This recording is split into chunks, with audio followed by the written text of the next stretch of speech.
ভানুসুতে দেবী প্রণমামি হরি প্রিয়ে বাঞ্ছা কল্পতরুভস্য কৃপা সিন্ধুভ্যো এব চ পতিতানাং পাবনেভ্যো বৈষ্ণবেভ্যো নমো নমঃ বৃন্দাবৈ তুলসীদেবৈ প্রিয়াবৈ কেশবস্য কৃষ্ণ ভক্তি প্রদে দেবী সত্তাভক্তাই নমো নমঃ অখণ্ড মণ্ডলাকারং ব্যক্তং যেন চরাচরং তৎপদং দর্শিতং যেন তস্मै শ্রী গুরবে নমঃ জয় জয় শ্রী চৈতন্য জয় নিত্যানন্দ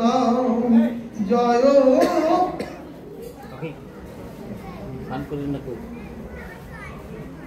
জয় নিত্যানন্দ জয় অদ্বৈত চন্দ্র জয় গৌর ভক্ত বৃন্দ জয় রূপ সনাতন ভট্ট রঘুনাথ শ্রীজীব গোপাল ভট্ট দাস রঘুনাথ এই ছয় গোসাইয়ের করি চরণ বন্দন যাহা হইতে বিঘ্ননাশ অভিষ্ট পুরাণ জয় শ্রীকৃষ্ণ চৈতন্য প্রভু নিত্যানন্দ শ্রী অদ্বৈত গদাধর শ্রীবাসাদি গৌর ভক্তবৃন্দ হরে কৃষ্ণ কৃষ্ণ কৃষ্ণ হরে হরে হরে রাম রাম রাম হরে হরে অং নমো ভগবতে বাসুদেবায়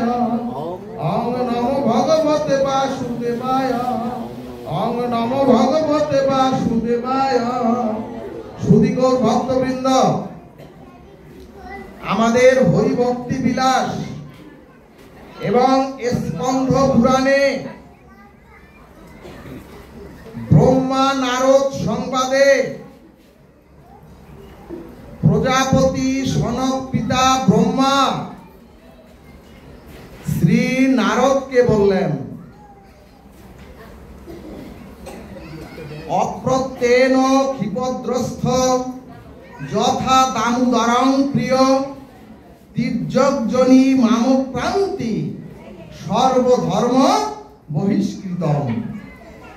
সুধীজন, অর্থাৎ দেবর্ষিপাদ নারদকে চতুর্মুখ ব্রহ্মা সেই আদি পিতা ব্রহ্মা বললেন, হে নারদ, এই চরাচরে কি শৈব, এই চরাচরের কি গানপত্য, এই চরাচরের কি স্বার্থ, অথবা এই চরাচরের কি গৌরীয়, অথবা এই চরাচরের কি বৈষ্ণব। অর্থাৎ সুধীজন, জাতি ধর্ম বর্ণ নির্বিশেষে প্রত্যেকটি নরনারী যদি সংকল্পপূর্বক এই নিয়ম সেবা অথবা দামোদর ব্রত না পালন করেন, তাহলে তির্যকজনী আর সর্বধর্ম বহিষ্কৃতম। অর্থাৎ সুধীজন, দামোদর মাসে জাতি ধর্ম বর্ণ এমনকি প্রত্যেকটি নরনারী যদি সংকল্পপূর্বক দামোদর ব্রত পালন না করেন, তাহলে সে পরবর্তী জন্মে হিংস্র জন্তু অথবা তির্যকজনী প্রাপ্ত হবেন। এবং যিনি দামোদর ব্রত এই মাসটিকে ভগবত ভজনহীন অতিবাহিত করবেন, তিনি সর্বধর্ম বহিষ্কৃত। সুধীজন, অর্থাৎ তিনি সর্বধর্ম হতে বহিষ্কৃত হবেন। জয় নিতাই গৌর হরি বল। সুধীজন, এই দামোদর ব্রতের অনন্ত নিয়মের মধ্যে যে কটা দিন আমাদের জীবনে বাকি আছে, আমরা 4টি নিয়ম যদি আমরা কটা দিন পালন করি, তাহলে আমরা দিব্য জ্যোতি ক্লান্তি একটি দেহ প্রাপ্ত হব। হরে কৃষ্ণ। তাহলে প্রথম নিয়মটি কি? সুধীজন, দামোদর মাসে আমিষ যুক্ত খাদ্য বর্জন করতে হবে। কিন্তু সুধীজন, দুঃখের বিষয়, ডাক্তার যদি বলে ওগো তোমার ফ্যাটি লিভার হয়েছে এবং আগামী দিনগুলোতে তোমার শুধুমাত্র কাঁচা পেঁপে ভর্তা খেতে হবে আর 2 বেলা তোমাকে রুটি খেতে হবে, আমরা সেই ডাক্তারের নিয়ম পালন করি ফ্যাটি চেঞ্জিং লিভার থেকে বাঁচবার জন্য। কিন্তু মাগো আমরা ভগবানের কথা শুনি না, ভগবানের কথা মানি না। অতএব সুধীজন, দামোদর মাসে যে কটা দিন বাকি আছে, কলমি শাক, লাল শাক, পুঁই শাক, বেগুন, বরবটি, সিম, মূলা, গাজর না খেয়ে নিরামিষ আহার এই কয়টা দিন আমরা করব। ভাগবতে বসতে হলেই সংকল্প পূর্বক বসতে হয়। আমরা এইটুকু আজকে সংকল্প করে নেব, বাকি কটা দিন আমরা সকলেই নিরামিষ আহার করব। দ্বিতীয় নিয়ম হলো প্রভাতে স্নান করে ভগবানকে হরিনাম করে মঙ্গল আরতি প্রদর্শন করতে হবে। জয় নিতাই গৌর হরি বল। তৃতীয় নিয়ম হলো এই মাসে প্রতিদিন রাধা মাধবকে দীপ দান এবং আকাশ প্রদীপ দান করতে হয়। এই প্রদীপ দান কেন করতে হয়? সুধীজন, আমরা যে প্রদীপ জ্বালাই, এই প্রদীপে বাহিরের অন্ধকার দূরীভূত হয়, কিন্তু হৃদয় চিত্ত শুদ্ধ হয় না, হৃদয় চিত্ত আলোকিত হয় না। যদি আজকে এই ভাগবত অমৃত গ্রহণ করেন, হৃদয় চিত্ত আপনাদের শুদ্ধ হয়ে আপনারা ব্রজ কান্তি দেহ প্রাপ্ত হয়ে সকলেই ব্রজ পথে যাত্রা করবেন।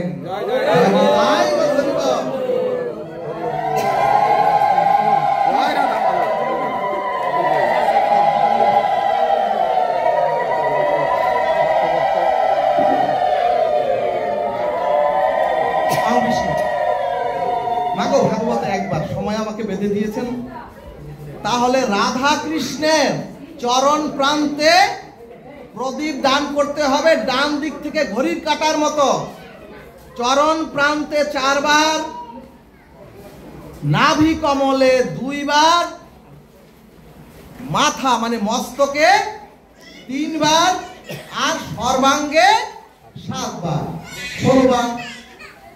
সুধীজন, চতুর্থ নিয়ম হলো এই মাসে প্রতিদিন যে কটা দিন সময় আছে, প্রতিদিন হলেও একটুকু হলেও যেহেতু আমার গৌরহরি বলেছেন গৃহেতে বসিয়া সাথে পাশে মিলিয়া হাতে তালি দিয়ে হরিনাম করো, অর্থাৎ যদি আপনি গৃহে বসে হরিনাম করেন তখনই আপনি বৈষ্ণব। এজন্যই বললেন ভাগবত, ওগো তোমরা এই বৈষ্ণব সঙ্গেই যে ভাগবত শ্রবণ করতে হবে তাই নয়, তোমরা গৃহে বসে সাথে পাশে মিলে যদি একটু হরি কথা বলো, হরিনাম করো, তাতেও ভক্ত সঙ্গ হয়ে যায়, হরি কথা শ্রবণ হয়ে যায়। সুধীজন, এইটুকু আমরা এই 4টি নিয়ম আমরা পালন করব অনন্ত নিয়মের মধ্যে। সুধীজন, শ্রীমদ্ ভগবদ গীতা শাস্ত্র বলছেন শ্রুতি স্মৃতি পুরাণাদি পঞ্চরাত্র বিধিং বিনা ঐকান্তিক হরের ভক্তি,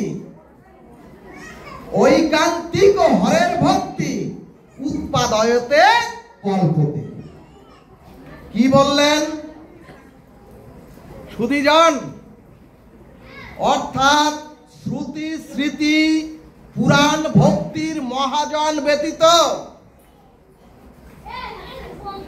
আমরা আমাদের ইচ্ছা মতো যদি সাধন ভজন করি তাহলে সেটা উৎপাত মাত্র। ভাগবত বললেন, ওগো হই হুল্লোড় করে আবেগ দিয়ে কিছুই হবে না। এজন্যই গীতা শাস্ত্র বললেন জন্মতে জায়তে শূদ্র, জন্মতে জায়তে শূদ্র সংস্কারেণ দ্বিজ উচ্চতে। ওগো আমরা জন্মসূত্রে সবাই শূদ্র, যদি সংস্কার পান তাহলে দ্বিজ উচ্চতে। সুধীজন, অর্থাৎ জন্মের পরে আমাদের পূর্ব জন্মের স্বভাব এবং জন্মের পরে আমাদের সেই সংস্কার অনুযায়ী আমরা আমাদের গতিপথ চলতে থাকি। অর্থাৎ কে যেন বাধ্য করে আমাকে, কে যেন পিছন থেকে বাধ্য করে আমাকে সেই পথে চলতে। এখন প্রশ্ন, সংস্কারটা কেমন? ভাগবত দৃষ্টান্তে বললেন তপ্ত কড়াইতে খাঁটি দুগ্ধ জাল দিতে দিতে ওই তপ্ত কড়াই দুধের উপরে দেখবেন দুধটা জাল দিতে দিতে দেখবেন পাতলা দুধটা সার হয়। এরপরে যদি আরেকটু জাল দেন তাহলে দেখবেন ওই দুধের উপরে সর পড়ে। এরপর ওই সরের পরে যদি আরেকটু জাল দেন তখন দেখবেন ওই সরের উপরে দেখবেন আপনারা হস্তরেখার মতো ওই সরের উপরে আরো কিছু দাগ পড়ে যায়। সুধীজন, ঠিক তদ্রূপ আমাদের জন্মান্তরের কর্মের দ্বারা আমাদের জীবনেও কিছু দাগ পড়ে যায়। সুধীজন, দাগ পড়ে যায়, আর এই যে দাগ পড়ে যায় এটার নাম হচ্ছে স্বভাব। আর ওই স্বরূপ স্বভাবই, আর ওই যে স্বরূপ স্বভাবই জীবের সংস্কারে রূপ নেয়। সুধীজন, এরপরে ভাগবত বললেন, ওগো মানুষ তার সংস্কারের স্বভাবে বাধ্য হয়ে পথ চলতে বাধ্য হয়, এবং মানুষ চাইলেই, ও বাবা, মানুষ চাইলেই সে পারে না, মানুষ ইচ্ছা করলেই সে পারে না তার আত্মকল্যাণের পথে চলতে এবং নিজের মুক্তির জন্য। সুধীজন, এবং মানুষ ইচ্ছা করলেই পারে না তার মুক্তির জন্য ঐকান্তিক ভক্তির পথে চলতে পারে না। সুধীজন, এমন কি চলতে চাইলেও, এমন কি আপনি যদি ইচ্ছা করেন আমি এই পথে চলবো, কালকের থেকে এই কয়দিন নিরামিষ আহার করব, কিন্তু আপনি নিজে চলতে চাইলেও সংস্কার, ওই যে পূর্ব জন্মের যে সংস্কার, সেই সংস্কার আপনাকে পিছন থেকে টেনে নিয়ে যায় পতনের দিকে। এরপরে চৈতন্য ভাগবত সংস্কারের দৃষ্টান্তে বললেন, এখনই যদি একটি মানব শিশু, এখনই জন্ম নিয়ে যদি একটি মানব শিশু আপনি আমি জলের মধ্যে ছেড়ে দেই,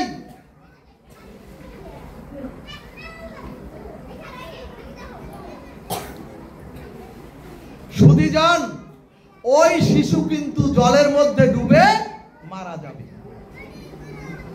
সুধীজন, এজন্যই চৈতন্য ভাগবত সংস্কারের দৃষ্টান্তে বললেন,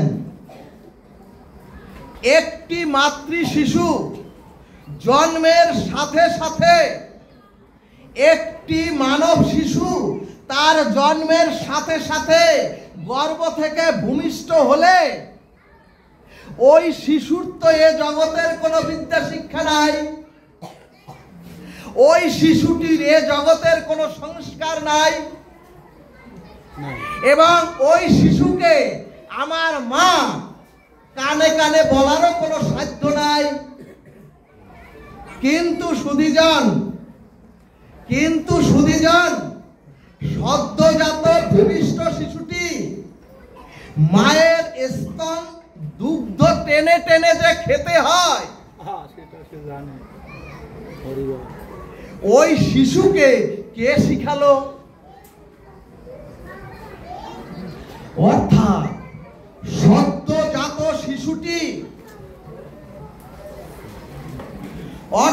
সদ্যজাত শিশুটি মায়ের স্তনে বদনটা দিয়ে যে টেনে টেনে খেতে হয়, এটা ওই শিশুকে কে শিখালো?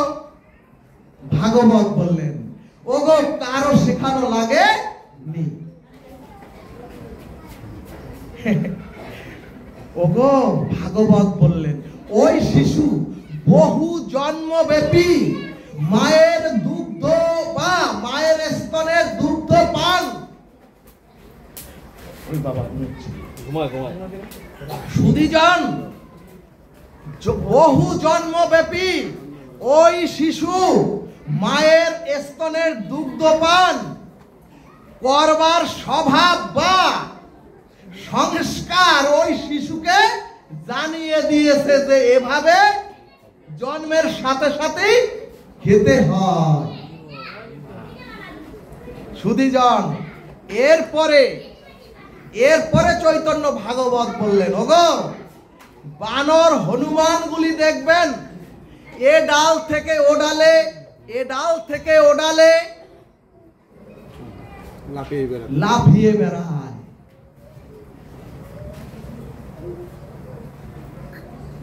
সুধীজন, ভাগবত বললেন, ওগো ওই বানর এটা পারে, তার কারণ বহুদিন থেকে ওই বানর শাখা থেকে শাখাতে লাফানোর অভ্যাস আছে বিধায়, লাফানোর অভ্যাস আছে বিধায় বানর ওভাবে লাফাতে পারে, কিন্তু আপনি আমি পারবো না। যদি লাফাতে যাই পরে একেবারে হরিবল। আবার একটি কুকুরের বাচ্চাকে, একটি সদ্যজাত কুকুরের বাচ্চাকে আপনি যদি এখনই ডোবার মধ্যে ছেড়ে দেন, ও দেখবেন নিমিষই সাঁতরিয়ে উপরে উঠে যায়। কিন্তু যদি একটি মানব শিশুকে, সদ্যজাত ওই শিশুকে ডোবার মধ্যে ছেড়ে দেন, তাহলে ও জলের মধ্যে ডুবে মারা যাবে।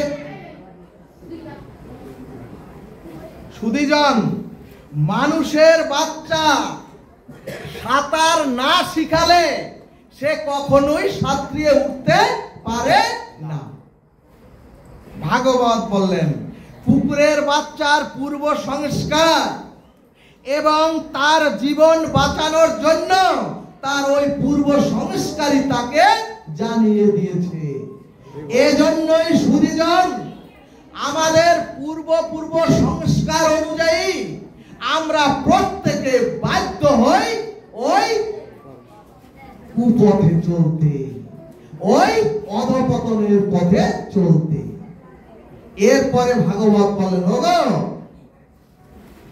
ওগো ভক্তি ভজন তাকি বলে, ওগো ভক্তি আর ভজন তাকি বলে যে ওই পূর্ব সংস্কার থেকে, ওগো ভক্তি ভজন তাকি বলে যিনি চরাচরে মনুষ্য প্রাপ্ত হয়ে ওই অধপতনের পথ থেকে, ওই কুসংস্কারের পথ থেকে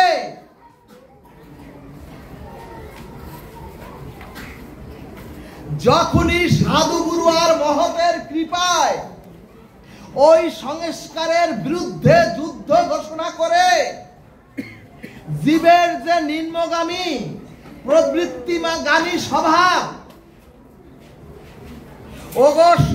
ওগো ভজন তাকি বলে। যদি আমার ভোগবৃত্তিগামী মনের সংস্কারকে আমি ভগবত চেতনামুখী সুসংস্কারের দিকে আমি এই চেতনাকে জাগৃত করতে পারি, এর নাম হচ্ছে ভজন, এর নাম হচ্ছে সাধন।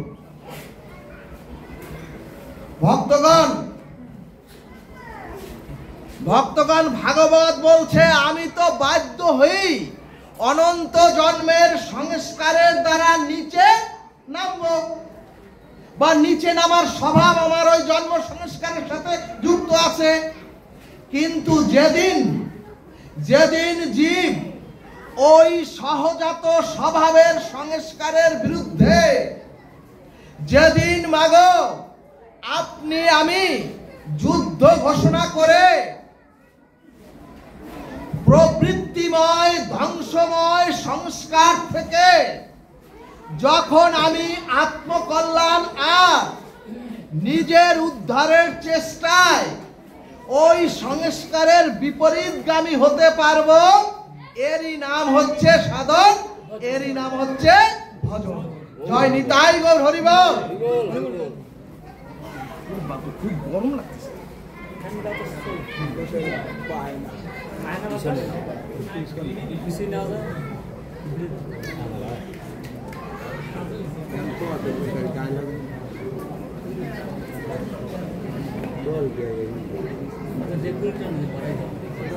সুধীজন, ভজন শিখলাম, ধর্ম কাকে বলে? সুধীজন, যাকে ধারণ করলে ইহকাল এবং পরকাল, যাকে ধারণ করলে আমরা ইহকালে পরম শান্তি পাব আর পরকালেও চির মুক্তি পাব, তার নাম হচ্ছে ধর্ম।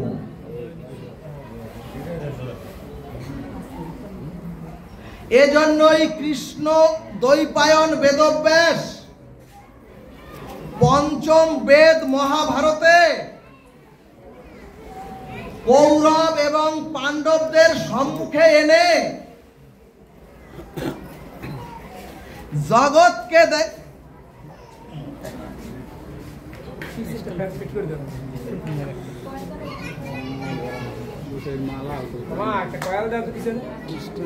সুধীজন কৃষ্ণ দ্বৈপায়ন বেদব্যাস কৌরব আর পাণ্ডবদের সম্মুখে এনে জগৎকে দেখালেন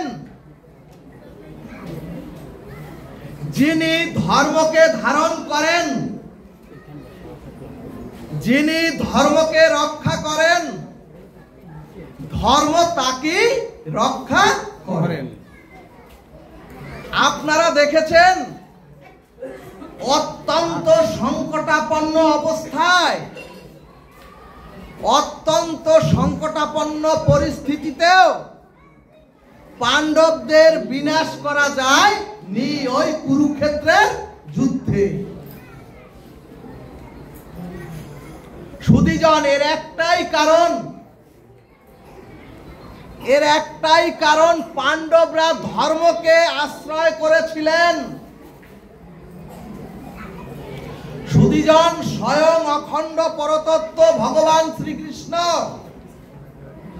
পঞ্চ পাণ্ডবদের সাথে ছায়ার মতো ছিলেন।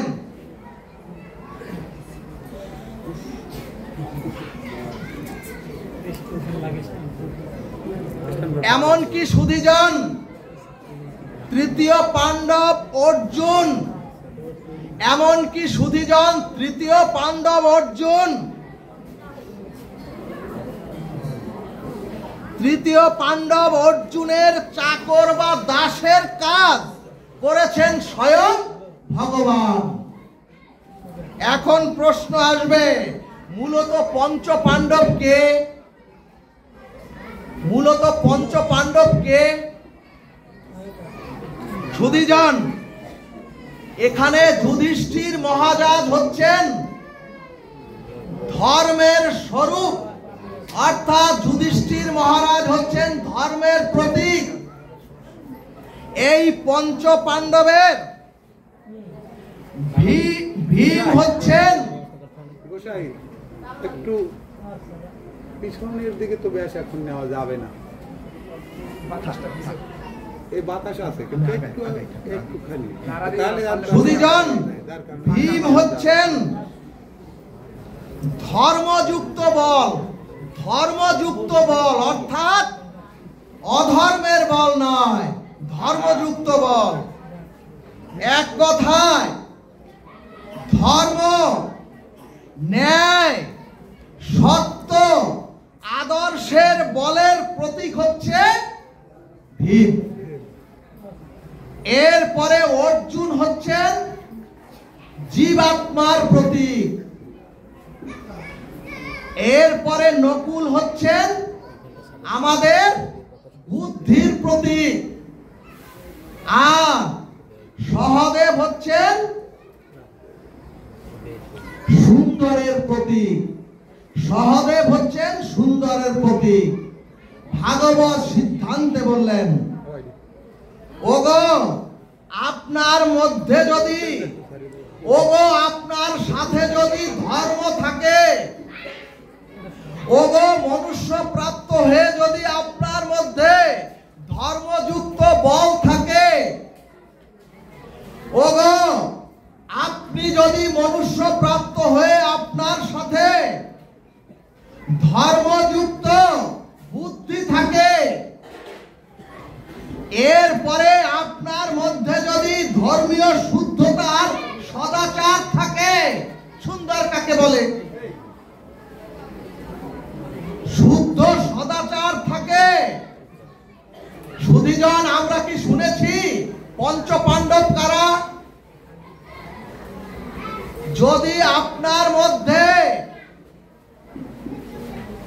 ধর্ম থাকে, যদি আপনার মধ্যে ধর্মযুক্ত বল থাকে, যদি আপনার মধ্যে ধর্ম বুদ্ধি থাকে, আর যদি আপনার ভিতরে ধর্মীয় শুদ্ধতা আচরণ থাকে,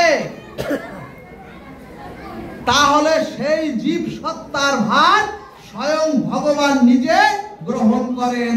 বলো না রাধে রাধে। এরপরে মহাভারত সিদ্ধান্তে বললেন, ওগো ওই যে পঞ্চ পাণ্ডব ধর্ম, বুদ্ধি, বল, সুন্দর আর সদাচার যদি থাকে, আর যদি ওই সদাচারের সাথে,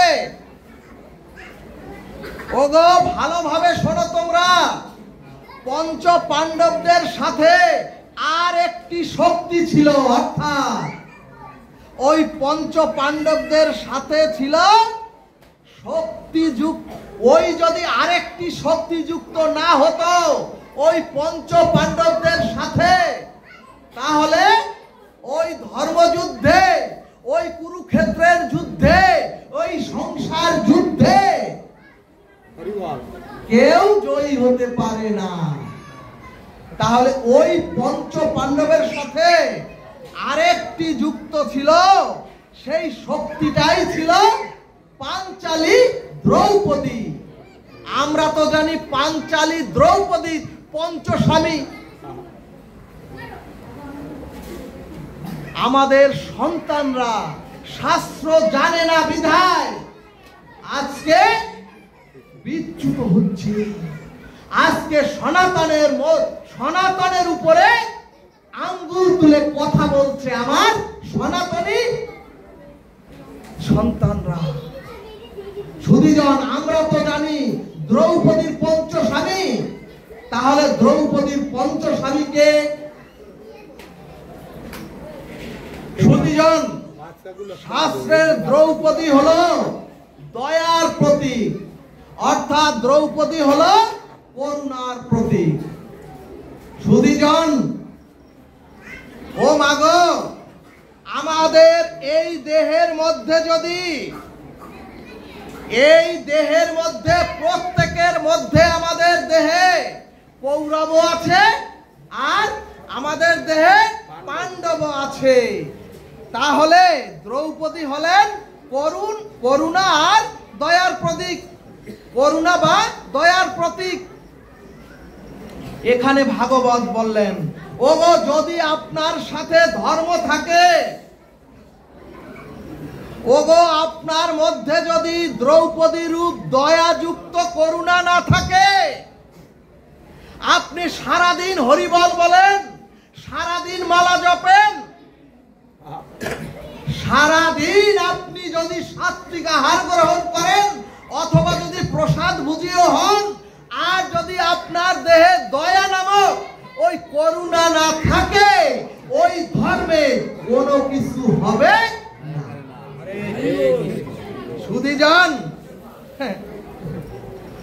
এরপরে ধরুন আপনার মধ্যে শুদ্ধ সাত্বিক ধর্ম বল আছে, কিন্তু আপনার মধ্যে যদি দ্রৌপদী রূপ করুণা দয়া না থাকে, ওই বল বিফলে চলে যাবে। সুধীজন, তাহলে ওই বল যদি বলের সাথে দয়া যুক্ত না থাকে, ওই বল কখনোই আপনার দেহ মন্দিরে, এই চরাচরে সমাজে সত্য সুন্দরকে প্রতিষ্ঠা করতে পারবে না।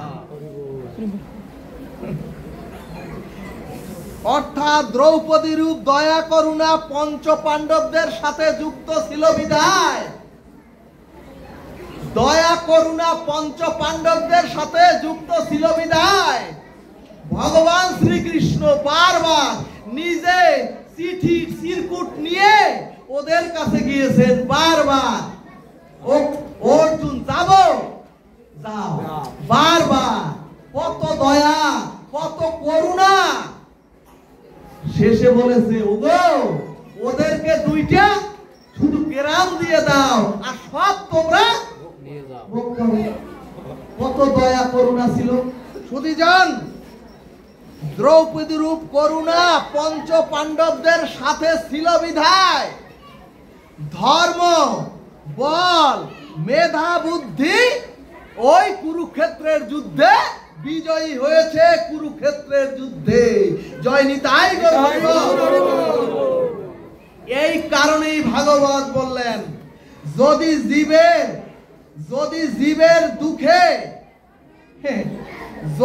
জীবের দুঃখে তোমার হৃদয় না কাঁদে, যদি প্রতিবেশী কষ্টে তোমার কষ্ট না লাগে, সমাজের কষ্টে যদি তোমার কষ্ট না লাগে, এই হরিনাম করার থেকে এখানে 3 দিন 5 দিন ভাগবত বলছে ওই রাস্তার একটি গর্ত মেরামত করা অনেক বড় কাজ।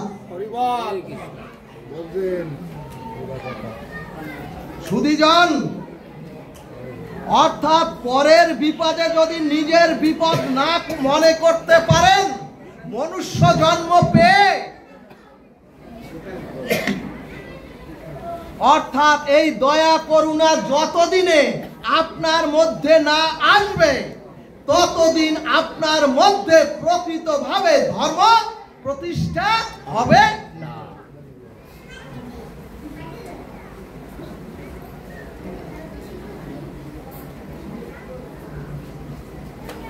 ও মাগো, পঞ্চ পাণ্ডবের স্ত্রী দ্রৌপদী, এর প্রকৃত অর্থ হলো ধর্ম, বল, মেধা, বুদ্ধি আর সত্য সুন্দর, এই 5টি গুণ শক্তির সাথে দয়া করুণা যদি আপনার মধ্যেও যুক্ত হয়, তাহলে তারাই এ চরাচরে বিশ্বজয়ী হয়ে মহাপ্রস্থানের পথে চলে যায়। বল বল রাধা কৃষ্ণ প্রেমানন্দে, হরি হরি বল বল।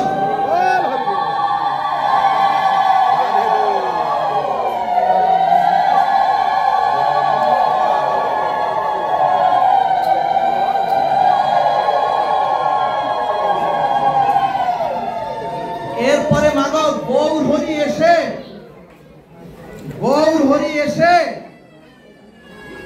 একেবারে চরম সিদ্ধান্তে বললেন, ছাড়িয়া অনাচার করো কৃষ্ণের সংসার।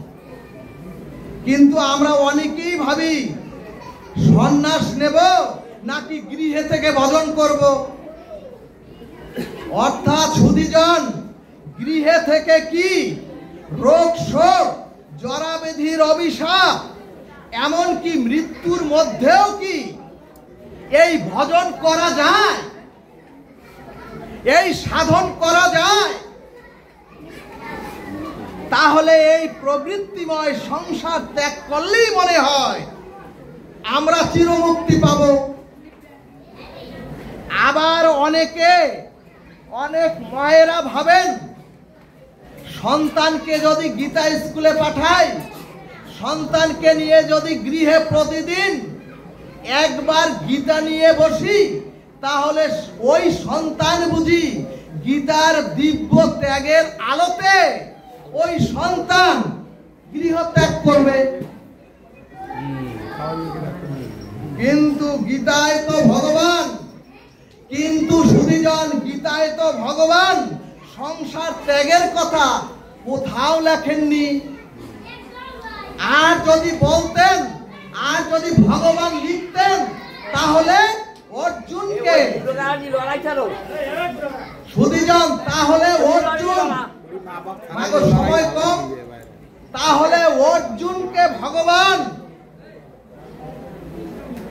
তাহলে অর্জুন ভগবানের বাণী শ্রবণ করে অর্জুন নিজে গৃহী হতেন না, সংসার ত্যাগ করে চলে যেতেন। অথচ গীতা সিদ্ধান্তে বললেন, ওগো, গৃহের নানান কাজের মধ্যেও যদি ভগবত স্মরণ মনন একটুকু সময় তোমার মধ্যে হয়, আর যদি আমিত্বকে ত্যাগ করে, আর যদি তোমরা ফলাকাঙ্ক্ষা ত্যাগ করে কৃষ্ণের সংসার ভেবে যদি সংসার প্রতিপালন করতে পারো, তাহলেই সংসারে থেকেই তোমাদের সর্বসিদ্ধি হয়ে প্রেম ভক্তি প্রাপ্ত হয়ে ভগবত ধাম তোমরা প্রাপ্তি হবে। জয় নিতাই গৌর। এই কারণেই সংসারে আমরা যারা গৃহী অথবা যারা গার্হস্থী, আমরা যারা অবলম্বন করে সংসারে আছি, আমাদের কোথাও যেতে হবে না। ভাগবত বলছে, ওগো বৃন্দাবনে থাকো, আর যদি মনের মধ্যে থাকে সংসার, ওই বৃন্দাবন সারখার। হরে কৃষ্ণ। হরি বল। সুধীজন, এই কারণেই সংসারে আমরা যারা গৃহী বা যারা গার্হস্থ অবলম্বন করে সংসারে আছি, কোথাও যেতে হবে না। তবে সংসারে থাকার একটি বিদ্যা আমাদের জানতে হবে, কৌশলটা জানতে হবে। ভাগবত দৃষ্টান্তে বললেন, ওগো একজন যুবক কাশীর সন্ত কুলতিলক ওনাকে ভক্তি কবিরের কাছে গিয়ে, সুধীজন একজন যুবক কাশীর সন্ত কুলতিলক ভক্ত কবিরের কাছে গিয়ে বললেন,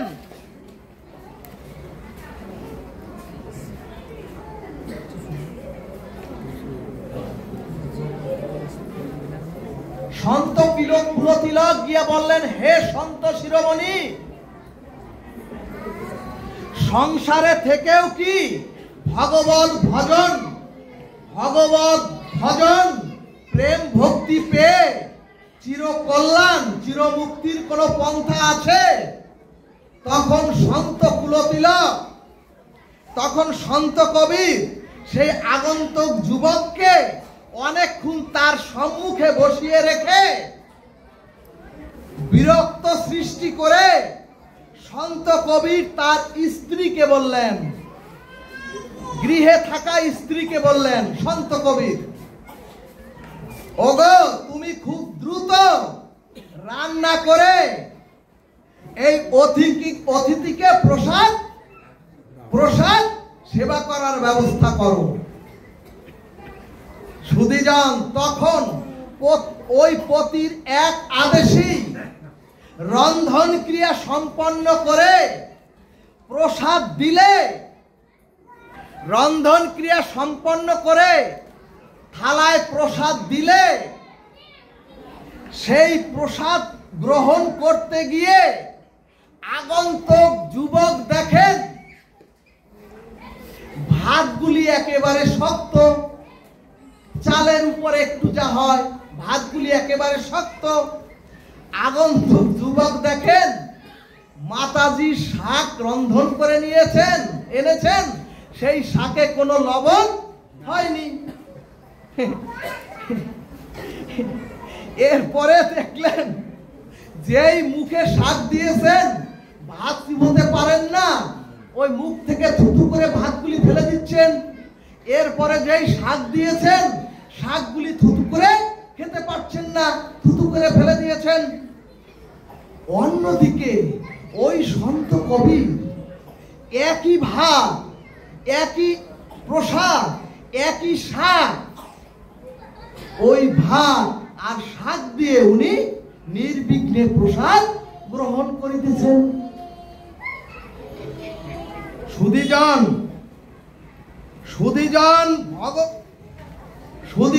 সন্ত তিলক ভগবানকে স্মরণ করে প্রসাদ ভগবানকে নিবেদন করে নিরন্তর প্রসাদ সেবন করতে লাগলেন। ভক্তগণ, আগন্তুক যুবক মনে মনে ভাবলেন, এটা তো বদ্ধ পাগল, এ তো উন্মাদ, এবং তাই এদের মুখে স্বাদের বা কোনো রুচির কোনো বিদ্যাও নাই। সুধীজন তখন যে আগন্তুক যুবক জানতে এসেছেন কি করে সংসারে থেকে ভগবত ভজন করে চিরমুক্তি পাওয়া যায়, কিভাবে গোবিন্দের চরণ প্রাপ্ত হওয়া যায়, তাকে সন্ত কবির বললেন যুবক তুমি প্রসাদ কেন নিচ্ছ না? হে যুবক তুমি প্রসাদ কেন নিচ্ছ না? যুবক উত্তরে বললেন, হে কুলতিলক সন্ত কবি, এগুলো কি গ্রহণ করা যায়? এগুলো কি খাওয়া যায়? অথচ আপনি কিভাবে এটি হাসি মুখে গোবিন্দকে নিবেদন করে প্রাপ্ত হচ্ছেন? ভক্তগণ, তখন রৌদ্র উজ্জ্বল দুপুরের মধ্যে সন্ত কবি তার স্ত্রীকে আবার নির্দেশ করলেন, ওগো তুমি এখনই একটি লণ্ঠন জেলে আমার কাছে নিয়ে আসো, আমার এখন গ্রন্থ পড়তে হবে। সুধীজন, এদিকে গিন্নিকে বলার সাথে সাথে দিনের উজ্জ্বল আলোর মধ্যেও ওই গিন্নি পতির আদেশে সাথে সাথে লণ্ঠন জেলে ওই উঠোনে এনে দিলেন একটি গ্রন্থ সহ। এবং সন্ত কবির যুবককে সামনে রেখে দিনের আলোতে লণ্ঠন জেলে গ্রন্থ পড়া শুরু করলেন। সুধীজন, তখন ওই যুবক আরো ভাবলেন, এ তো উন্মাদ পাগল, নতুবা ওদিকে করলো ওই। এখন দিনের আলোতে, যেখানে রৌদ্র উজ্জ্বল আলো, তীক্ষ্ণ জ্যোতি আলো, তার মধ্যে একটা লণ্ঠন জ্বেলেছেন, আবার লণ্ঠনের আলোতে উনি গ্রন্থ পড়া শুরু করেছেন। আগন্তুক যুবক ওখান থেকে তার আসন থেকে উঠে হন হন করে চলে যাচ্ছেন। তখন সন্ত কুলতিলক ওই যুবককে ডেকে বললেন, কি হে যুবক, উত্তর নেবে না? সুধীজন, ওই যুবক বলছে, এগুলো তো শুধুই পাগলামি, আপনার এগুলো শুধুই পাগলামি। তখন সন্ত কবির উত্তরে বললেন, ওগো সংসারে থেকে যদি ভজন করে, ওগো সংসারের এই কুরুক্ষেত্রের মধ্যে যদি থেকে ভজন করে, ভগবত চরণ আশ্রয় করে যদি শান্তি প্রাপ্ত হতে চাও, যদি তোমরাও চির শান্তি পেতে চাও,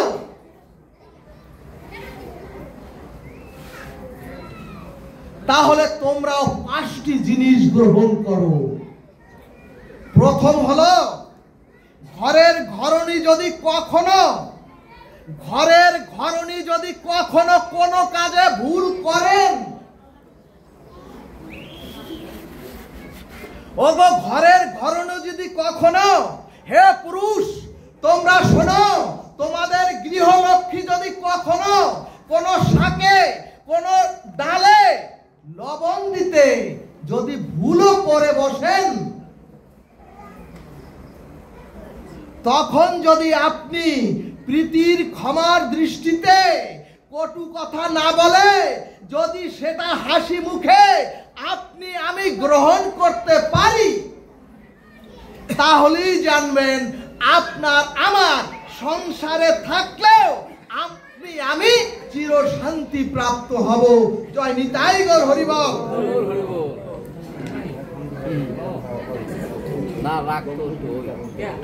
ভক্তবান কিছু মনে নেবেন না, চায়ে একটু বেশি চিনি অথবা একটু কম হলেই, অথবা তরকারি যদি মনের মতো আমাদের না হয়, তাহলে তো আমরা সংসারের মধ্যে ওই রাবণের লঙ্কা কাণ্ড বাঁধিয়ে দেই। কিন্তু ভাগবত বললেন, যদি কাউকে গ্রহণ করেন, তাহলে তার ভালো মন্দ দুটুকুই আপনার আমার গ্রহণ করতে হবে, নতুবা কিন্তু সংসার আপনার আমার ওই সংসার উচ্ছন্নে যাবে। দ্বিতীয়টি হলো, ও মাগো এবার তোমরা শোনো, দ্বিতীয়টি হলো, স্ত্রীর ধর্মটা দেখো তোমরা। দিনের আলোয়, দিনের তীক্ষ্ণ আলোয় লণ্ঠন জ্বালানোর আদেশ দিলেও ওই মাতাজি, ওই ঘরের স্ত্রী বিনা বিচারে, বিনা বাক্যে স্বামীর আদেশকে রক্ষা করেছেন। বুঝতে হবে ভাগবত। ভাগবত মানুষকে সুসংস্কার করে দিব্য কান্তি যুক্ত দেহ তৈরি করে দেয়।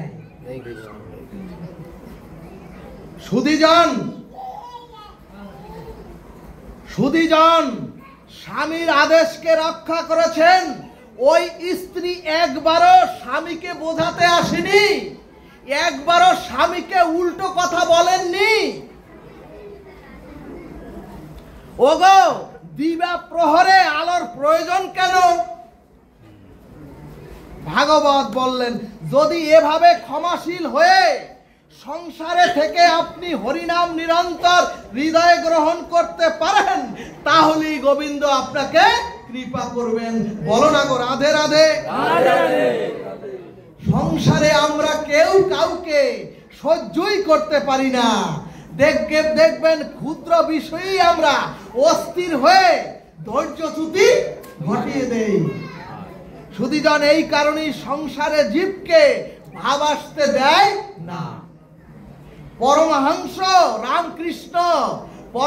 রামকৃষ্ণ এক কথায় বলেছেন, যদি গ্রন্থটা খোলেন, সংসারের নানাবিধ জ্বালা যন্ত্রণা রোগ শোকের পরেও, সংসারের নানাবিধ যন্ত্রণার মধ্যেও যারা সকাল সন্ধ্যা একবার যদি সকাল সন্ধ্যা নাম গ্রহণ করতে পারেন, তারাই সরাসরে বীর সাধক। হরিবল। সুধীজন, ভাগবত বললেন, সন্ন্যাসী ত্যাগীরা তো ভাগবত সাধন ভজন করবেই, কিন্তু যারা সংসারে শত সহস্র জ্বালা যন্ত্রণার মধ্যেও যারা 20 মণ পাথর ঠেলে যারা গোবিন্দ চরণে একবার সমর্পিত হয় বা হতে পারে, তারাই হচ্ছে সমাজে, তারাই হচ্ছে চরাচরে রাধা গোবিন্দ প্রেমানন্দে।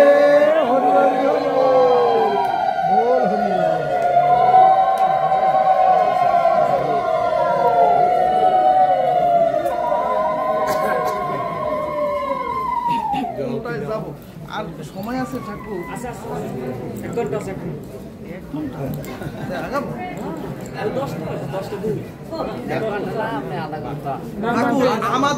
আমাদের এই কথাগুলি রূপসাই জানার বিষয়, তাইলে আমরা ওইভাবে আগাবো। খাওয়া তো আপনার জন্য ফ্রি। মেম্বারে বললে গেলে কি বললে গেছে? কিছু বললে গেছে? এর পরের কথাটি ভাগবত বলছেন, আমাদের জীবনে যা কিছু ধ্বংস, আমাদের যা কিছু অকল্যাণ, আমাদের জীবনে যা কিছু পাপ, এগুলি আমাদের জীবনে প্রবেশ করে 5টি পথ দিয়ে। সুধীজন, খুব মার্মিক কথা, যদি মন দিয়ে শ্রবণ করেন।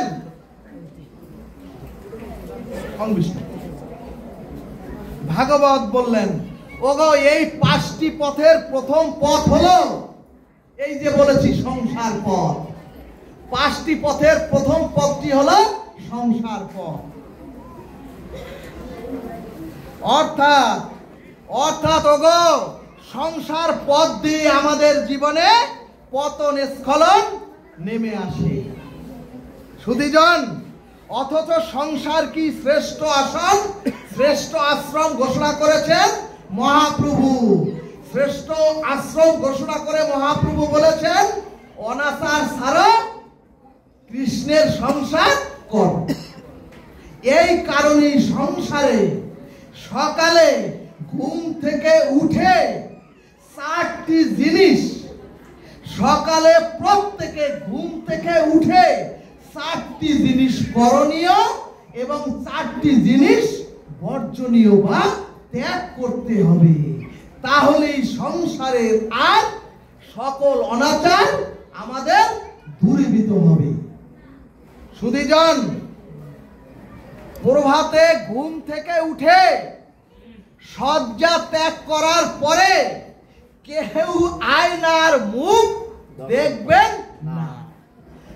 শয্যা ত্যাগ করে অথবা খাট থেকে অথবা বিছানার থেকে নেমে কেউ কখনোই আয়নায় নিজের বদন দর্শন করবেন না। কারণ তাহলেই অভাব, তাহলেই আপনার সংসারের দুর্দশা, অশান্তি, অভিশাপে ভরে যাবে।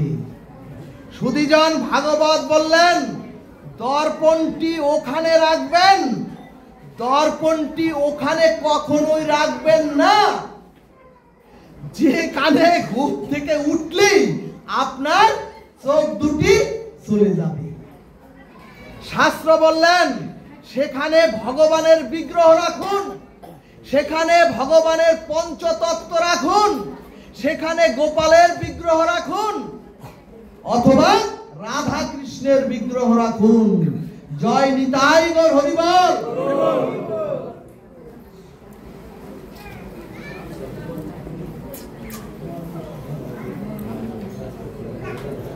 দ্বিতীয়ত সুধীজন, দ্বিতীয়ত যদি ঘুম থেকে উঠে বিছানায় কোনো কিছু খান, শ্রীমদ্ ভাগবত দৃঢ় কণ্ঠে লিখলেন, ঘুম থেকে উঠে বিছানায় বসে কোনো আহার গ্রহণ করা যাবে না।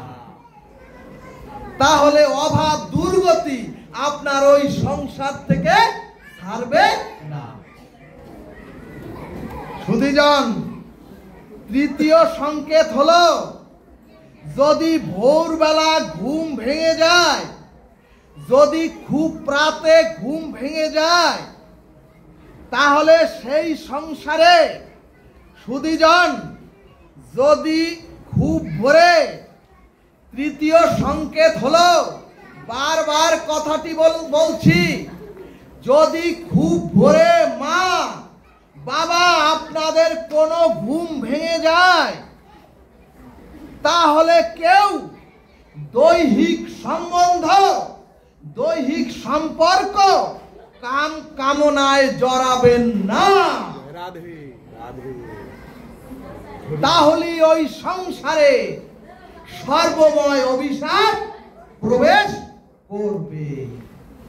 সুধীজন, এরপরে ভাগবত বললেন, ওগো শয্যা ত্যাগ করার পরে কোনো কারণে কারো সাথে, ওগো শয্যা ত্যাগ করে কোনো কারণে কারো সাথে ঝগড়া অথবা কটু কথা বলা যাবে না। ভাগবত বললেন, এই চারটি জিনিস সকালে উঠে করা যাবে না। অর্থাৎ সকালে উঠে এই চারটি আমাদের ত্যাগ করতে হবে। জীবের অনেক অনাচার, যদি এই চারটিকে শুধু ত্যাগ করতে পারেন, জীবের অনেক অনাচার, জীবের অনেক অভিশাপ মুক্ত হয়ে সেই জীবের সংসারে শান্তি কল্যাণে ভরে যাবে। এরপরে ভাগবত বললেন, ওগো প্রভাতে উঠে চারটি করণীয় কাজ হলো, চারটি বর্জনীয় বলেছি, এখন চারটি করণীয় কাজ হলো, প্রভাতে ঘুম ভেঙে প্রথমেই আপনার এই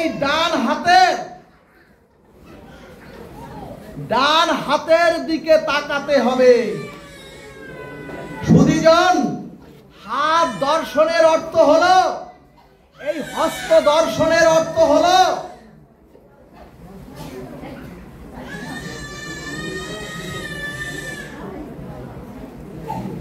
আপনারা জানেন এখানে অনেক শাস্ত্রজ্ঞ মহাজনগণ বসে আছেন। হাতের করের অগ্রভাগে শাস্ত্র বলছেন, ভাগবত, করাগ্রে বসতি লক্ষ্মী, করাগ্রে বসতি লক্ষ্মী, অর্থাৎ হস্ত মধ্যে বসতি সরস্বতী, হস্ত মধ্যে বসতি সরস্বতী। এবং হাতের মূল কেন্দ্রে দেখতে হবে, এবং হাতের মূল কেন্দ্রে দেখতে হবে শ্রী গোবিন্দকে। অর্থাৎ ভাগবত সংকেত দিলেন, এই হাত ভগবান দিয়েছেন, এই হস্তটি ভগবান দিয়েছেন সুবুদ্ধি আর সুকর্ম করে। এই হাত দিয়েছেন সুবুদ্ধি আর সুকর্ম করে। সেই কর্ম গোবিন্দকে সমর্পণ করতে হবে। অর্থাৎ এই হাতটি এখানে আমরা নীরব, একেবারে শান্ত সমাহিত, কিন্তু চাকরিতে, সংসারে, ব্যবসায় এই হাত বাজে কাজে ব্যবহৃত হচ্ছে না তো? যদি এই হাত তখন অন্য কাজে ব্যবহৃত হয় তাহলে ভক্ত সঙ্গ সব বৃথা। সুধীজন, কর্ম আর জ্ঞান এর অর্থ হলো, হাত দর্শনের অর্থ হলো একটুকু, কর্ম আর জ্ঞান ভগবানকে সমর্পণ করে জীব যদি তার দিনের শুরু করতে পারে তাহলে ওই জীবের সারাটা দিন অনিন্দ সুন্দর দিব্যময় হয়ে যায়। দ্বিতীয়ত হলো শয্যা ত্যাগ করে অবশ্যই শ্রী ভগবান, শয্যা ত্যাগ করে অবশ্যই মহাত্মা বিগ্রহের দিকে তাকাতে হবে। তৃতীয়ত মাটিতে নামার আগে ভূদেবীকে অর্থাৎ এই পৃথিবী মাকে প্রণাম করে পা দিতে পা ফেলতে হবে। এবং সকালে আমি খাদ্য গ্রহণের আগে, সকালবেলা আপনি কোন খাদ্য গ্রহণের আগে ওই খাদ্যের কিয়দাংশ যদি পশু পাখি অথবা পরিবারের অন্য কাউকে কিছু খাদ্য দ্রব্য দিয়ে যদি আপনি ওই খাদ্য গ্রহণ করতে পারেন তাহলেই হবে ওটা ভগবতময় খাদ্য। সুধীজন, এই চারটি শুরু করুন, আপনাদের জীবনে সৌভাগ্য আসবেই। ভক্তগণ, আমি আমার মতো অধম মাদৃশ জীব আপনাদের সামনে কোনো মাদুলি বিক্রি করতে আসি নাই।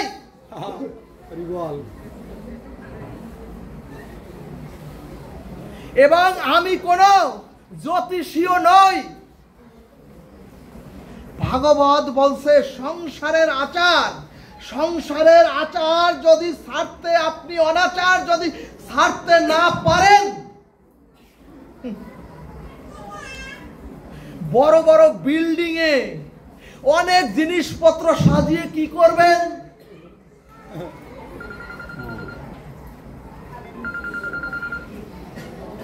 যদি সংসারে আপনার সন্ধ্যাবেলা বড় শব্দে টিভি চলতে থাকে তাহলে এসব করে কি করবেন? ও মাগো, তোমাদের চরণ ধরে বলি, যদি সংসারে ধর্ম সৃষ্টি না হয়, যদি সংসারে ধর্ম শুরু না হয়, একদিন 7 দিন ভাগবত করে কি হবে? যদি মাগো তোমার সন্তান, যদি আমার মেয়ে কোর্টে উঠে দাঁড়িয়ে বলে আমি এই তোমাদের সন্তান ছেড়ে চলে যাচ্ছি, তাহলে এই ভাগবত পাঠ করে কি হবে? যদি সংসারে ধর্ম তৈরি না হয়, সকাল সন্ধ্যা, অন্তত সন্ধ্যাবেলা সকলকে নিয়ে যদি হরিনাম না করতে পারি, দিনান্তে যদি গৃহের সন্তানকে গীতা শিক্ষা না দিতে পারি,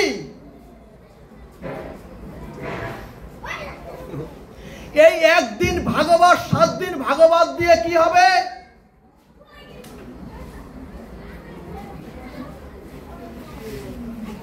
ভাগবত বললেন মানুষের অশান্তি অকল্যাণ, মানুষের অশান্তি অকল্যাণের পতনটা আসে। এরপরে বলছে ভাগবত মানুষের জীবনে অকল্যাণ আর পতন আসে তার সম্পত্তি থেকে।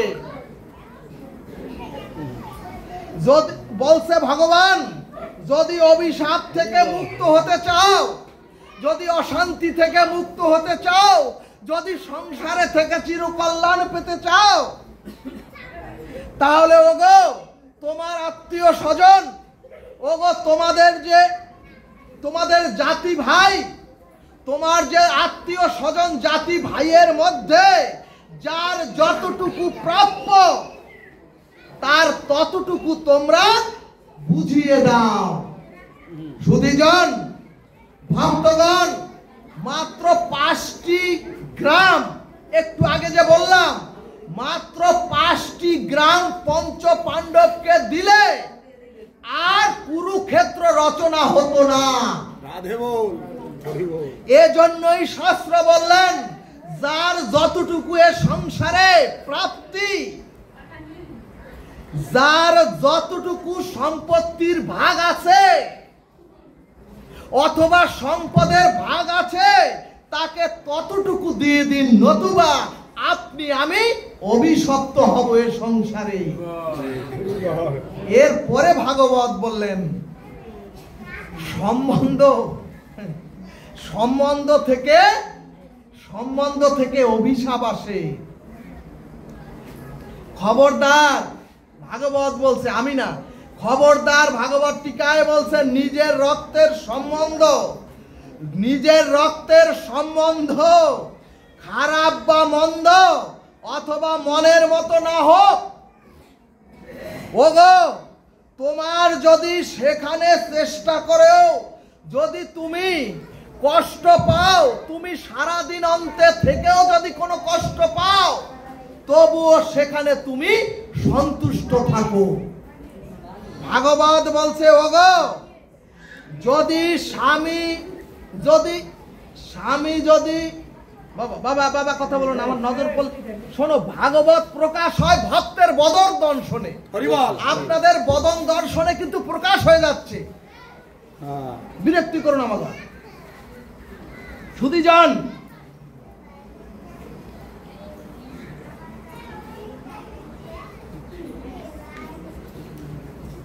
রাধে রাধে। ভক্তগণ, স্বামী যদি সুশ্রী অথবা স্বামী যদি গৃহের স্বামী যদি সুশ্রী অথবা গুণবান ধনবান নাও হয়, ভাগবত বলছে তাকে নিয়েই সন্তুষ্ট তোমাকে থাকতে হবে। বাবা বাবা বাবা কথা বলো না।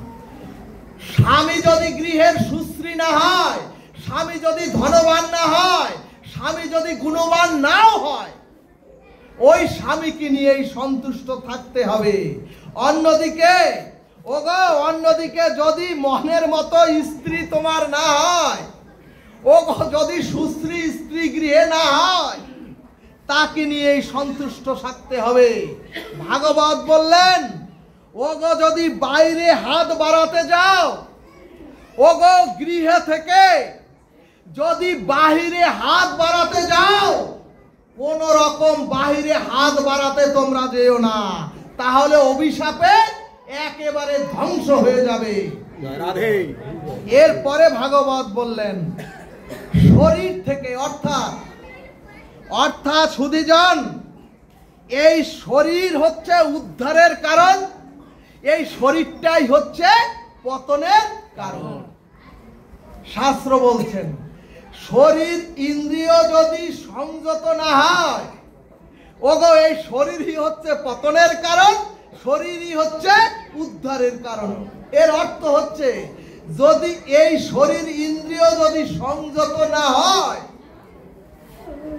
শরীরের ইন্দ্রিয় যদি সংযমী না হয়, তাহলে এই শরীরই হবে আপনার আমার পতনের অকল্যাণের কারণ। আর শেষটা বলছেন সন্তান থেকে, ভক্তগণ, মহাপ্রভু বললেন সন্তানকে যদি সন্তানকে যদি চরিত্রবান করতে হয়, সন্তানকে যদি প্রতিভাবান করতে হয়, সন্তানকে যদি কৃষ্ণমুখী করতে হয়, তাহলে পিতামাতার শুদ্ধ আদর্শ জন্মের পর থেকে ওই সন্তানের মধ্যে সঞ্চারিত করতে হবে। রাধে রাধে। নতুবা ওই সন্তানই আমাকে অধপতিত করে ছাড়বে। কিন্তু ভক্তগণ, পিতামাতাই যদি ধর্ম চর্চা না করে, কিন্তু সুধীজন ওই পিতামাতাই যদি ভোরে শয্যা ত্যাগ করে না করে, যদি প্রতিদিন একটু আহ্নিক না করে, তাহলে আদর্শ সন্তান আমার আপনার তৈরি হবে কি করে? এরপরে চৈতন্য ভাগবত বললেন শুধু জাগতিক স্কুল কলেজ বিশ্ববিদ্যালয়ের বিদ্যা কোন মানুষকে মনুষ্যত্ব দিতে পারে না। আর যদি মনুষ্যত্ব দিতেই পারত, তাহলে সমাজের এত স্খলন, সমাজের এত পতন উচ্চবিত্ত আর উচ্চ শিক্ষিতদের দ্বারা হতো না। এজন্যই ভাগবত বললেন, ওগো শিশুকাল থেকে সন্তানকে পারিবারিক ধর্মীয় শিক্ষা যদি শিখাতে না পারেন, ভাগবত বলছে টিকায়, এখন তো হিন্দুরা ধর্মীয় শিক্ষা গৃহে একেবারে ভুলেই গিয়েছেন।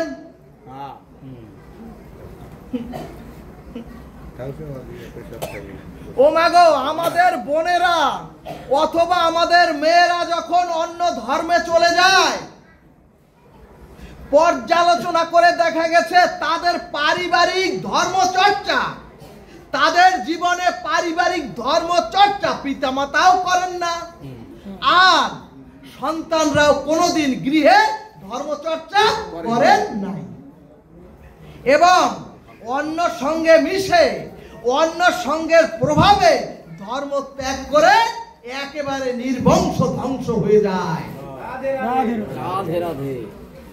ভাগবত বললেন পারিবারিক ভাবে ধর্মচর্চা হিন্দুদের গৃহে যতদিন শুরু না হবে, হিন্দুরা তাদের গৃহকে যতদিন মন্দির না বানাতে পারবে, গৃহকে যদি হরিনামের আশ্রয় না বানাতে পারে, গৃহকে যদি এই ভাগবত ধর্মের আশ্রয় না বানাতে পারে, যদি গৃহে সকাল সন্ধ্যা করতাল বাজিয়ে, যদি ঘন্টা কাসর বাজিয়ে উলুধ্বনি দিয়ে নাম কীর্তন আর প্রতিদিন গীতার একটি শ্লোক সকলে মিলে যতদিন অনুশীলন না করবে গৃহে, হরে কৃষ্ণ হরি বল, হিন্দুদের অধপতন, হিন্দুদের পতন, হিন্দুদের স্খলন ধ্বংস লীলা ততদিনে বন্ধ হবে না।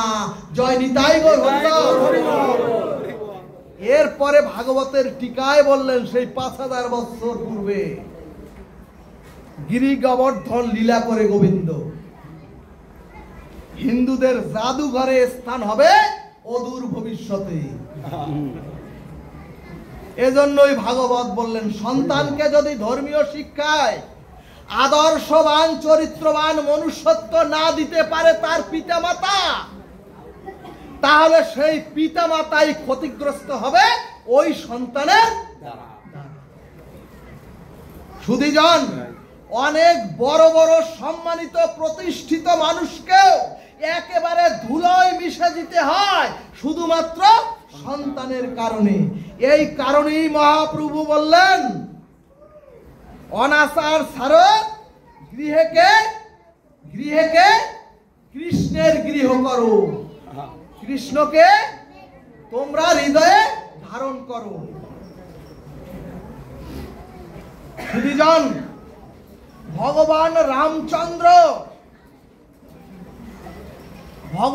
রামচন্দ্র বনবাসে যাওয়ার সময় ভগবান রামচন্দ্র নিজে অভিশপ্ত হয়ে বনবাসে যাওয়ার সময় জোর হাত করে নদীর মাঝি কিবটকে বললেন, মাঝি ভাই, দয়া করে তোমার নৌকাটি ভিড়াও। ও মাঝি ভাই, ভগবান রামচন্দ্র বলছে, ও মাঝি ভাই, নৌকাটা ভিড়াও। আমি তো বনবাসে যাব, আমি তো বনবাস যাত্রী, আমাকে তুমি পার করে দাও। সুধীজন, কিবট মাঝি ভগবান রামের এই করুণ আকুতি শুনে, পার করার কথা শুনেও অনেকখানি বিলম্বে ওই নৌকাটি পারে ভিড়ালেন। তখন রাগান্বিত হয়ে লক্ষণ ঠাকুর বললেন, ও মাঝি, তুমি কি আমার প্রভু করুণ ডাক শুনতে পাওনি? সুধীজন, কিবট মাঝি বলছে, ঠাকুর, আমি শুনতে পেয়েছিলাম, কিন্তু ইচ্ছে করেই প্রভুকে একটি শিক্ষা দেওয়ার জন্য আমি নৌকাটা দেরিতে ভিড়িয়েছি।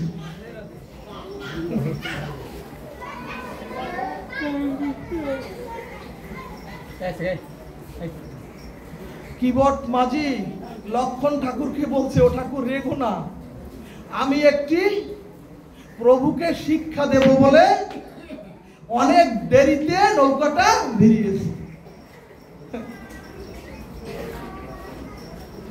লক্ষণ বলল, প্রভুকে আবার শিক্ষা দেবে? তাহলে বলো না, তোমার কি শিক্ষা, আমরাও একটু শিক্ষা নেই।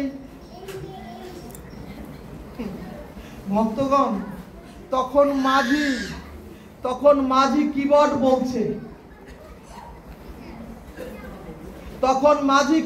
বলছে, প্রভু, ও দয়াল, হে প্রভু, আমি চিন্তা করে দেখলাম। মাঝি বলছে, কিবট মাঝি, ও প্রভু, আমি চিন্তা করে দেখলাম, এই পৃথিবীর সমস্ত জীব তো তোমার অংশ, এবং প্রতিটি জীব একদিন, এবং এই চরাচরের প্রতিটি জীব একদিন, ও প্রভু, তোমার খেয়াঘাটের একদিন যাত্রী হয়ে প্রতিটি জীব একদিন না একদিন যেতেই হবে।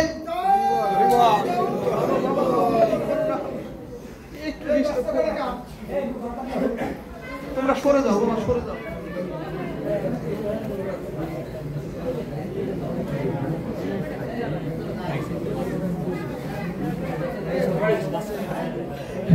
কিবট মাঝি বলছে, হে প্রভু, এই জগতের জীব একদিন না একদিন তো তোমার খেয়া ঘাটে যাবে।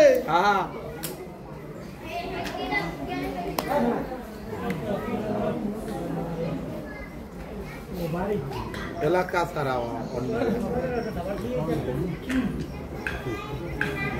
হাত থাকলে তো একটু গন্ডগোল থাকবে। প্রভু বলছে, ও প্রভু, সেদিন যদি এই জগতের জীব তোমার খেয়া ঘাটে গিয়ে মাঝি মাঝি বলে চিৎকার করে,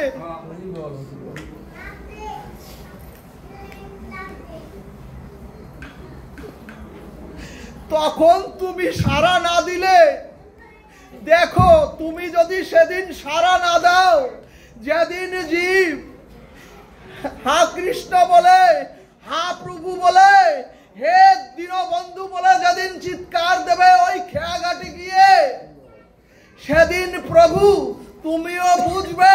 সেদিন যদি তুমিও দ্রুত ওই খেয়াঘাটে তোমার ওই তরি না ভিড়িয়ে আমাদেরকে পার না করো, সেদিন তুমিও বুঝবে জীবের কত কষ্ট হয়। তাহলে সুধীজন, কিবট মাঝি কি বলছেন? কিবট মাঝির কথা শুনে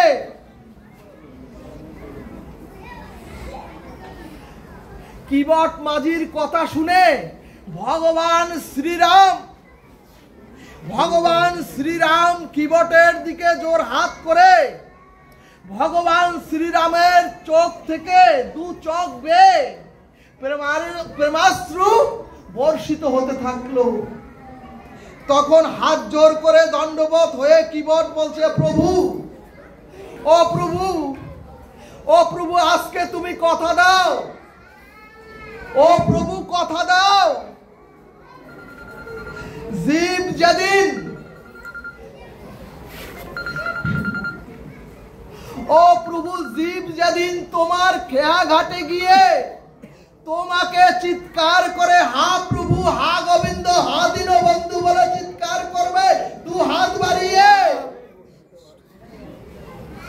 সেদিন যেন বিলম্ব করিও না তোমার ভব নৌকা পারে ভিড়াতে, ভক্তের ডাকে সাড়া দিতে।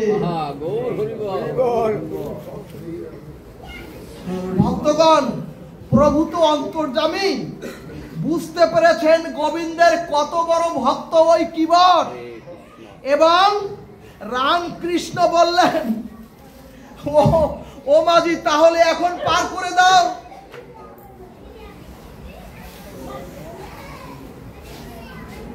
এখন তাহলে পার করে দাও। কিন্তু কিবট মাঝি মনে প্রাণে যাচ্ছেন, কিবট মাঝি মনে প্রাণে চাচ্ছেন যদি ভাগবতকে কাছে পাওয়া যায়, যদি হরিনামকে কাছে পাওয়া যায়, যদি দীনবন্ধুকে কাছে পাওয়া যায়, কি চায় তাকে ছাড়তে। হরে কৃষ্ণ। কিবট মাঝি প্রভুকে আর একটু সময় সম্মুখে রাখার জন্য কিবট মাঝি বলছে, প্রভুকে আর একটু দর্শন করার জন্য কিবট মাঝি বলল, আমি পার করতে পারি, ও দীনবন্ধু, হে প্রভু, আমি পার করতে পারি, তবে আর একটি শর্ত আছে।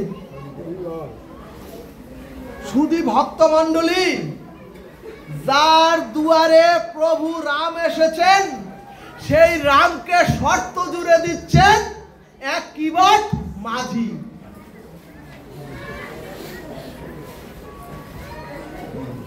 কিবট মাঝি বলছে, ও প্রভু, দেখো প্রভু, তোমার সাথে আমার কোনো শত্রুতা নাই, তবে তোমার চরণ ধুলির সাথে আমার শত্রুতা আছে। সুধীজন,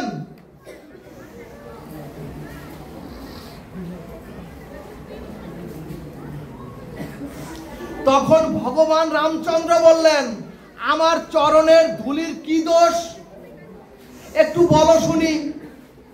কিবট মাঝি বলছে, প্রভু, আমি শুনেছি তোমার চরণ ধুলির কৃপায়, তোমার চরণ ধুলির কৃপায় পাথরের উপরেও, একটি পাথরের উপরে তোমার চরণ ধুলি পড়ায় পাথরটিও মানবী হয়ে গিয়েছিল। কিবট মাঝি বলছে, ও প্রভু, তোমার চরণ ধুলির কৃপায় তো পাথর মানবী হয়ে যায়, আর যদি তোমার চরণ ধুলি আমার এই ভাঙা নৌকায় পড়ে, এক তো আমি গরিব মাঝি, আর যদি মানবী হয় আর একজন, তাই দুইজন আমি কিভাবে চালাবো। সুধীজন, তোমার চরণ ধুলির সাথে আমার কোনো শত্রুতা নাই, ভয় হলো ওই ভাঙাচুরা নৌকাটাই আমার সম্বল, এই ভাঙাচুরা দেহ নৌকাটাই হলো আমার সম্বল, আর এই ভাঙাচুরা নৌকা দিয়েই তো আমার সংসার চলে। কাজী তোমার পায়ের ধুলা নৌকায় পড়লে যদি পাথরের মতো আর এক মানবী স্ত্রী হয়, তাহলে ও প্রভু ওই স্ত্রী নিয়ে তো আমার সংসার চালাতে পারবো না। ভক্তগণ দেখুন, নিন্দার ছলে, বিরক্তির ছলে কিভাবে প্রভুর শ্রীচরণ ধুলির স্তুতি করছেন ওই কিবট মাঝি।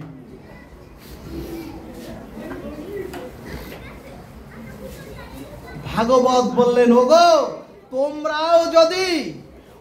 তোমরাও গোবিন্দ চরণ ধুলির আশ্রয় করো, তোমরাও গোবিন্দ চরণ ধুলির আশ্রয় করো, তোমরাও প্রভুর চরণে সমর্পিত হও। তখন এত দুঃখের মধ্যেও রাম হঠাৎ করে হেসে বলছেন, আর লক্ষণ বললেন, হেসে ফেললেন, আর লক্ষণ বললেন, আমরা তো বনবাসী, ওগো কিবট মাঝি, আমরা তো বনবাসী, আমাদের একটা দ্রুত উপায় করো। যেহেতু সত্য ধ্যানের প্রতীক রাম, বনবাসী, বনে যাওয়াই তার শ্রেয়, আমাদেরকে তাড়াতাড়ি পার করে দাও। তখন কিবট বলছে, একটা উপায় আছে প্রভু, একটা উপায় আছে প্রভু। আমি তোমার চরণ ধুয়ে দিয়ে, ও প্রভু আমি তোমার চরণ ধুয়ে দিয়ে,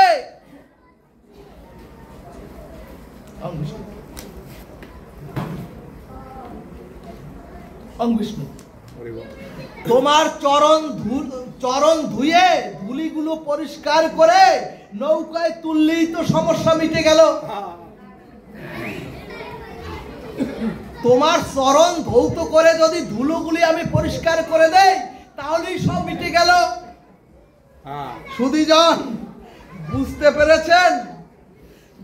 পেরেছেন, ভক্তের ভগবানের কাছে পেয়ে, ভক্ত যদি ভগবানকে কাছে পায়, ভগবানের চরণের ধুলি কেউ কি হারাতে চায়?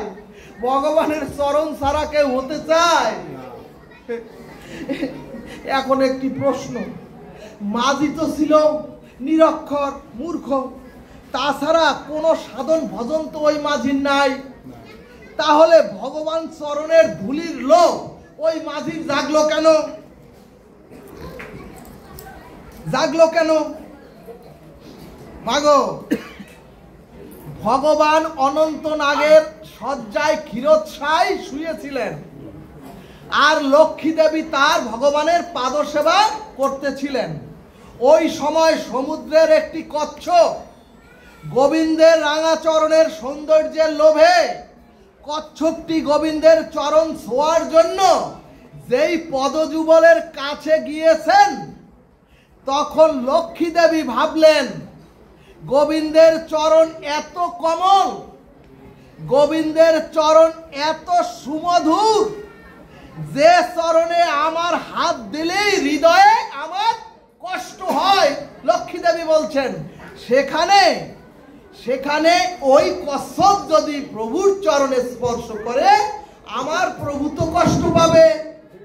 এই ভেবে লক্ষ্মী দেবী ওই কচ্ছপটিকে ছুঁড়ে ফেলে দিয়েছিলেন, কিন্তু প্রভু ওই লক্ষ্মী দেবীর ছুঁড়ে ফেলা দিয়ে দেখে,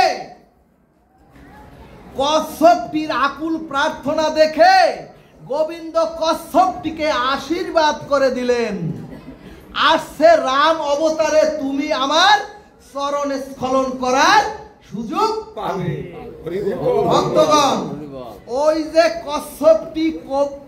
যে কচ্ছপটি কিবট হয়ে, মাঝি হয়ে রাম লীলাতে আজ কিবট মাঝি হয়ে ভগবানের চরণ ধৌত করবেন। এখানে শাস্ত্র বললেন জগৎ জীবকে শিক্ষা দেওয়ার জন্য, যদি ভগবত সেবার ইচ্ছা, যদি ভগবত চরণ পাবার ইচ্ছা, জগৎ জীবের মধ্যে একবার জাগৃত হয়, তাহলে কোনো না কোনো জন্মে, তাহলে কোনো না কোনো কালে ওই ভগবান ভক্তের ইচ্ছা স্বীকার করে ওই ভগবান মেনে নেয়। জয় নিতাই গৌর হরি বল। অর্থাৎ ভগবান ভক্তের ইচ্ছা স্বীকার করে নেয়। এখন সংকল্প করে যা ইচ্ছা পোষণ করবেন ভগবান তাই স্বীকার করে নেবেন। ভক্তগণ, তখন লক্ষণ ঠাকুর বললেন ওগো কিবর, তাহলে কি দিয়ে গোবিন্দে, কি দিয়ে প্রভুর চরণ ধোয়াবে? ভক্তগণ, তাড়াতাড়ি গঙ্গার থেকে জল আনো। লক্ষণ ঠাকুর বললেন কিবরকে, তাড়াতাড়ি গঙ্গার থেকে জল আনো, ওই জলে প্রভুর চরণ ধৌত করো। কিন্তু কিবর জোর হাত করে বললেন, করো জোরে। হে লক্ষণ ঠাকুর, ওই গঙ্গার জল হচ্ছে এটো। হে সুধীজন, ওই গঙ্গার জল হচ্ছে এটো। কারণ ব্রহ্মা ও ভগবানের চরণ ধৌত করেছিলেন গঙ্গা জলে, কাজী সেই চরণ ধৌত চরণামৃত হচ্ছে গঙ্গা জল। হে দয়াল প্রভু, আমি যদি, হে দয়াল প্রভু, হে দয়াল প্রভু, আমি যদি আমার জলে তোমার চরণ ধৌত করে, ও প্রভু, আমি আমার নিজের জলে চরণ ধৌত করে মনুষ্য জন্ম আর ধন্য করব। এই বলে কিবট, এই বলে কিবট। কিবটের চোখের দুই ধারার অশ্রু জলে প্রভুর চরণ অভিষেক করে, প্রভুর চরণ অভিষেক করে কিবট বললেন, এই হচ্ছে আমার, ওগো এই হচ্ছে আমার গঙ্গা জল, এই আমার গঙ্গা জল। সুধীজন, ভগবান বললেন, ওগো ও মাগো, ভগবানকে আনন্দ দানের জন্য, ভগবানকে মোহিত করার জন্য, ভগবানকে প্রমোটরে বাঁধার জন্য আমরা তো শুনেছি মা যশোদা রশি দিয়ে বেঁধেছেন আর ভগবান রশিদে বাঁধা পরে কাটছেন। এত কাঁচা কথা ভাগবত শাস্ত্র, ভগবান ভাগবত শাস্ত্র লেখেন না আর বলেন না। ভগবান বাধা পড়েন ভক্তের প্রেম ডুবে। ভগবান বললেন, ও মাগো যশোদা, তোমার মতো যদি সমস্ত জীব আমাকে প্রেম ডরে, যদি সমস্ত জীব তার ওই যদি অশ্রু জলে আমাকে বাঁধতে পারে, আমি ভগবান সবার হৃদয় গ্রন্থিতে চিরতরে বাধা পড়ে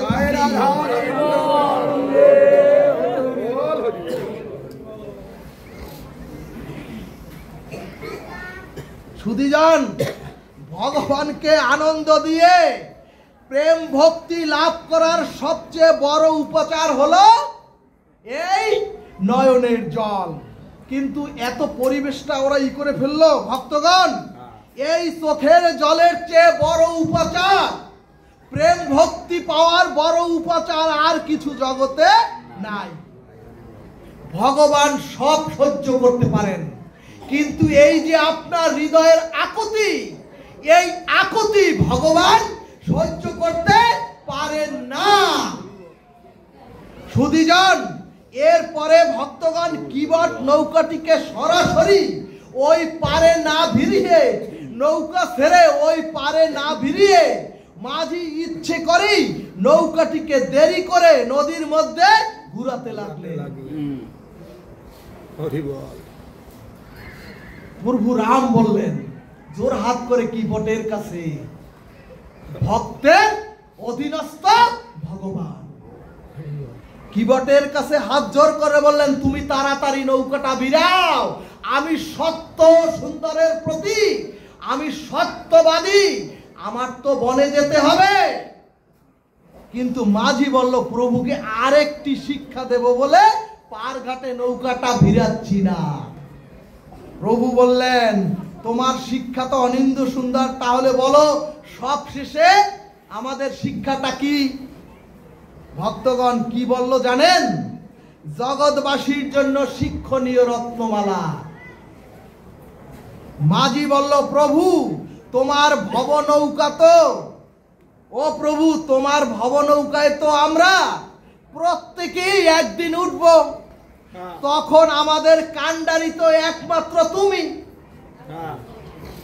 প্রভু শেষের দিনে তোমার নৌকায় যেদিন উঠব, সেদিন ওপারের পার ঘাটে নিয়ে যেতেও যেন তুমি আমাদের দেরি করিও না। হরি হরি বল।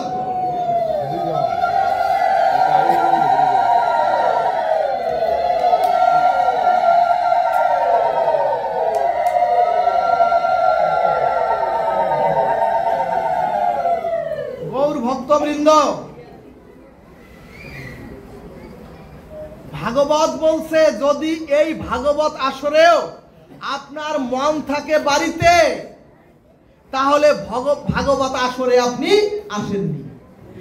আর যদি ভাগবত আসরে না এসেও বাড়িতে বসে কোনো অসুস্থ ব্যক্তি মন প্রাণ সংকল্প করে যদি এই ভাগবত হরি কথা শ্রবণ করেন, তাহলে আপনি ভগবানের আশ্রয় আসেননি, উনি ভগবানের আশ্রয় নিয়েছেন। এই জন্যই আমি আবেগ আর আপনাদের চরণে মিনতি, আমার ওই যে মাঝি বলেছেন 11টার পরে আমরা ঘুমিয়ে পড়ব, আর ঘুমিয়ে পড়লে আপনাকে পার করতে পারবো না। রাধে রাধে যদি যান নৌকা পারে ভিড়ল, বিশ্রাম কথা হলো, পার হই ভগবান মাঝির স্কন্ধে হাত রেখে জগতের প্রতি অনাদির আদি গোবিন্দ বললেন, স্কন্ধে হাত রেখে নৌকা পার হলে তো মাঝিকে কিছু করে দিতে হয়। নৌকায় যদি পার হয় তাহলে মাঝিকে তো কিছু করে দিতে হয়। সুধীজন, তাহলে তোমাকে আমি কি দেব? ভগবান বলছে মাঝিকে, ভগবান তার ভক্তকে বলছেন। মাঝি বললেন, ও প্রভু তুমিও দেখছি একেবারে বোকা, আমার মতো তুমিও একেবারে বোকা। হে দয়াল প্রভু, মাঝি যদি মাঝির নৌকায় ওঠে, ও ভগবান, আমরাও তোমার অংশী, আমরাও তোমার জীবাত্মা। ও প্রভু, মাঝি যদি মাঝির নৌকায় ওঠে, স্বজাতীয় মাঝি তো কোনোদিন, স্বজাতীয় মানুষ বা স্বজাতি মাঝি কখনোই তো তার কাছ থেকে কোনো করি গ্রহণ করে না। হে দয়াল প্রভু, মাঝি যদি মাঝির নৌকায় ওঠে, তাহলে তো স্বজাতীয় পেশার মানুষরা স্বজাতির কাছে কোনো করি চায় না।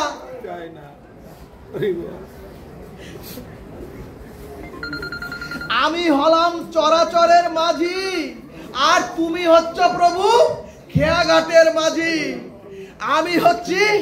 আমরা হচ্ছি এ সংসার চরাচরের মাঝি, আর তুমি হচ্ছ ওই ভবতরী খেয়াঘাটের মাঝি, বৈতরণী মাঝি। লক্ষণ বলল, ওরে মাঝি, আমার প্রভু হচ্ছেন, আমার পূর্ব আবার কোথার মাঝি?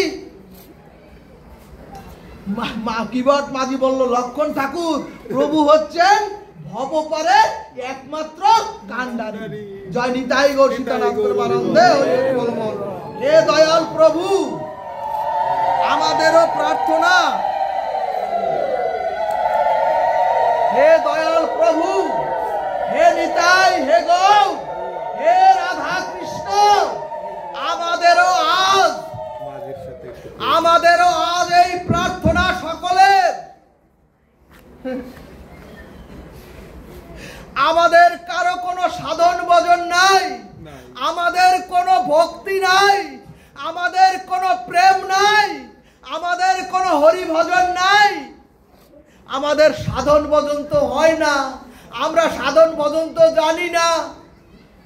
আমাদেরও একমাত্র চাওয়া হলো, ও প্রভু, আমরাও তোমার কাছে আজ এই হরিবাসরে আরজি করে রাখলাম, যেদিন আমরাও তোমার খেয়াঘাটের পাড়ি যাওয়ার জন্য যাত্রী হয়ে আসব, যেদিন তোমার খেয়াঘাটের পাড়ি দেওয়ার জন্য তোমার যাত্রী হব, ও প্রভু, সেদিন আমরাও তোমার যেদিন যাত্রী হব, সেদিন আমাদের কাছেও তুমি কোনো করি চেয়েও না।